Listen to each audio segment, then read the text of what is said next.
Ya, teman-teman, jadi untuk video ini merupakan rekaman dari penjelasan terkait dengan bagaimana kita bisa menggunakan solver Excel untuk menyelesaikan permasalahan perancangan jaringan rantai pasok, khususnya untuk permasalahan capacitated location problem.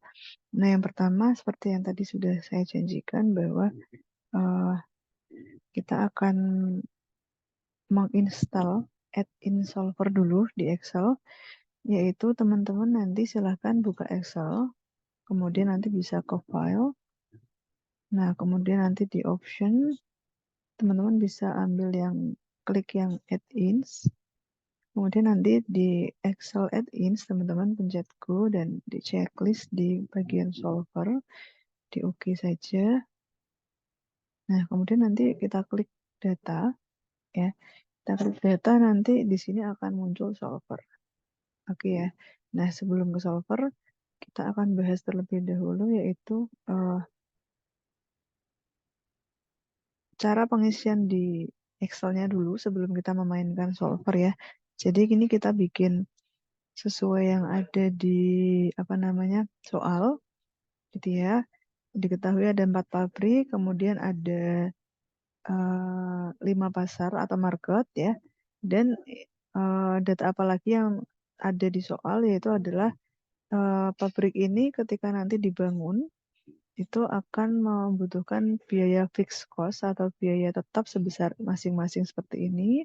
Kemudian ini adalah biaya variable cost untuk pendistribusian barang. Kemudian ini adalah kapasitas pabrik dari 4 pabrik yang di sini. Sedangkan ini adalah permintaan pasar dari 5 pasar yang tertulis di tabel. Nah, kemudian yang pertama kita lakukan adalah kita kopas tabel ini ke bawah. Nah, kemudian kita sesuaikan nama-namanya. Nah, ini kemudian ini adalah YI, yang mana ini nanti akan terisi oleh bilangan biner ya, 1 atau 0 sesuai dengan kaidah constraint. Sebentar, saya mungkin tambahkan di sini ya supaya lebih mudah.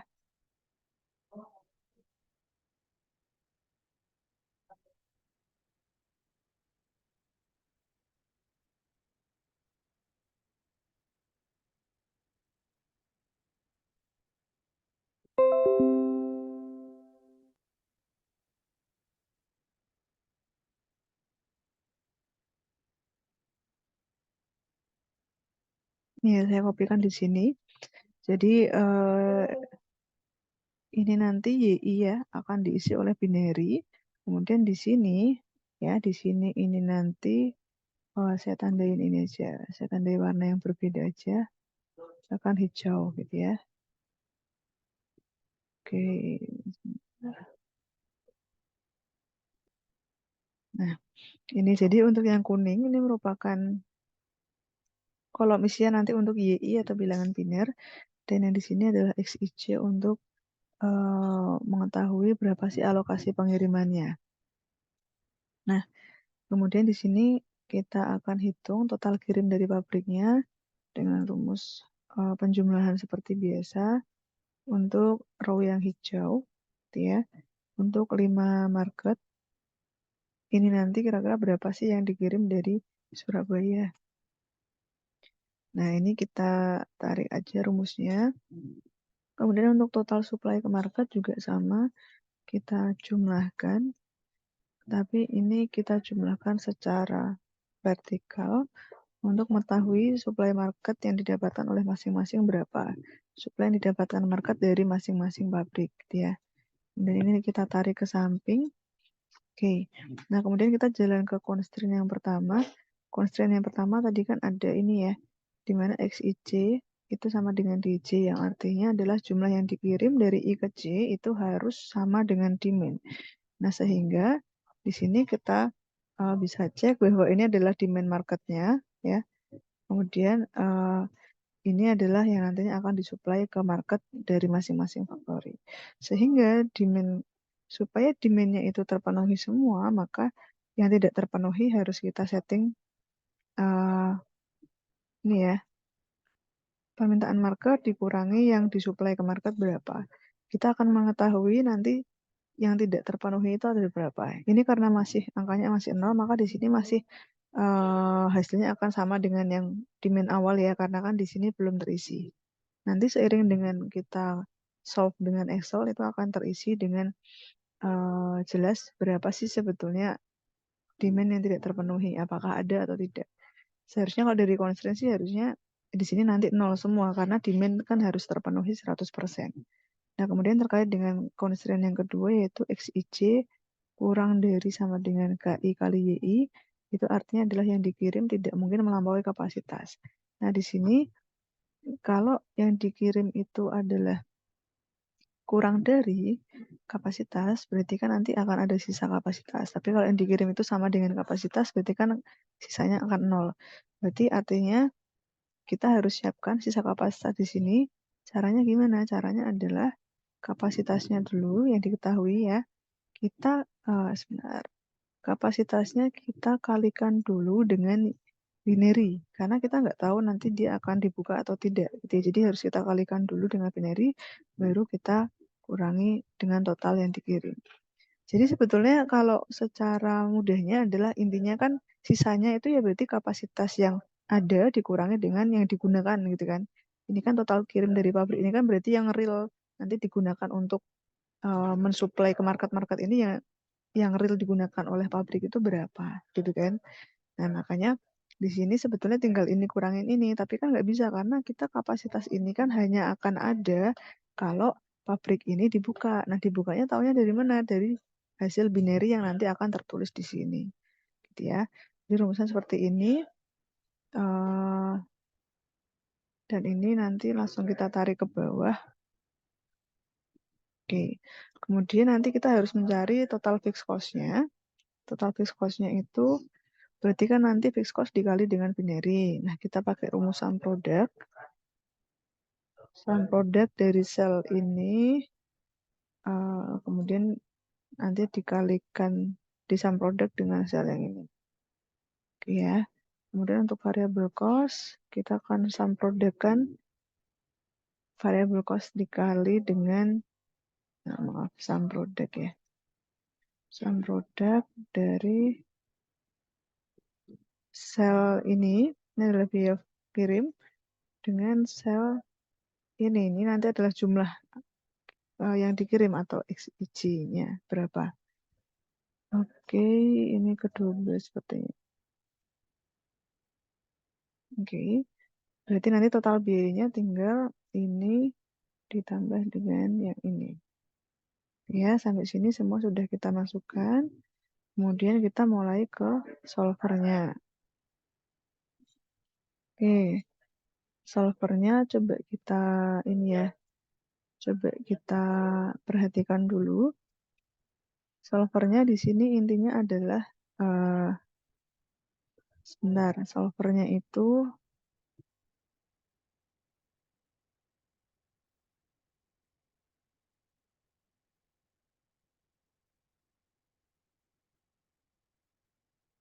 ya, benar, kita ulangi dulu aja ya.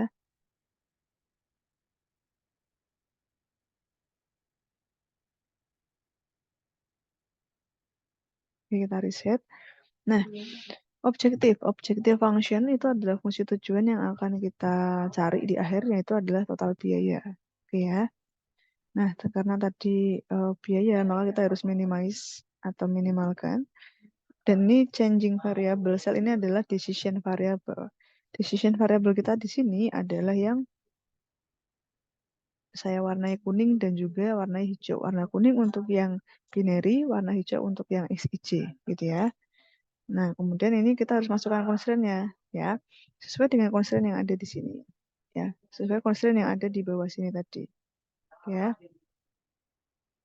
Nah, supaya mudah kita taruh di mana ya? Kita taruh di, sebentar, saya akan cut aja. Oke, kita pindah di sini ya. Oke, constraint yang pertama, ya constraint yang pertama adalah ini kan tadi demand. Yang dikirim harus sama dengan demand, yang artinya demand-nya yang tidak terpenuhi kan harus 0. Nah, ini adalah constraint yang pertama. Ini harus sama dengan 0. harus 0 ya.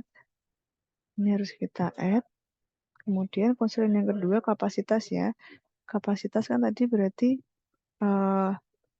yang dikirim ini harus kurang dari sama dengan ini ya. Kita tambahkan lagi masih terkait kapasitas. Kalau kapasitasnya itu yang dipakai itu kurang dari sama dengan kapasitas yang tersedia, berarti artinya sisa kapasitasnya kan harus, kalau misalkan yang kita pakai itu kurang dari yang tersedia, berarti kan ada sisa positif ya. Tapi kalau misalkan yang kita pakai itu 100%, berarti kan tidak ada sisa. Artinya berarti kolom ini, sisa kapasitas ini, dia harus lebih dari sama dengan 0. Oke. Add. Nah, kemudian tambahan juga ini tadi kan harus binary ya, binary. Oke, itu tambahkan. Kemudian ini kan juga dia kan harus lebih dari sama dengan 0. Ini tulis dari sama dengan 0. Oke. Ya, sudah kita masukkan semua ya. Kemudian ini tetap aja simplex linear programming, tidak bisa berubah. Kemudian kita solve. Oke. Nah, terlihat hasilnya, ini terisi oleh solver. Terisi oleh solver, yang mana ternyata Pasuruan itu dia tidak dibuka. Yang dibuka hanya Surabaya, Gresik, dan Tangerang. Nah, di sini kita cross-check juga apakah ada constraint yang terlanggar ya.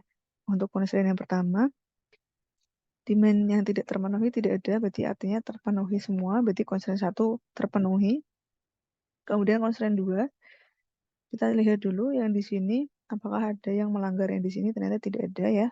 Yang ada adalah hanya sisa. Jadi kita bisa lihat dari sini ya. Karena yang Surabaya dia kapasitas 5.000 hanya dipakai 2.000 sehingga ada sisa 3.000. Bu, yang Pasuruan kenapa 3.200 nggak dipakai kok nggak ada sisa? Karena apa? Karena memang dia tidak dibangun. Tidak dibangun kan artinya dia memang tidak ada kapasitas gitu ya. Jadi dia bukan 3.200 tapi adalah 0 kali 3.200. Nah, sedangkan untuk Gresik dan Tangerang dia ternyata dipakai semua 4.000 ya. Terus kemudian constraint yang ini, XIC lebih dari sama dengan 0. Kita lihat yang warna hijau, ternyata semuanya itu lebih dari sama dengan 0. Antara 0 atau lebih dari 0 gitu ya. Itu sudah tepat dan binary juga ternyata di sini sudah tepat.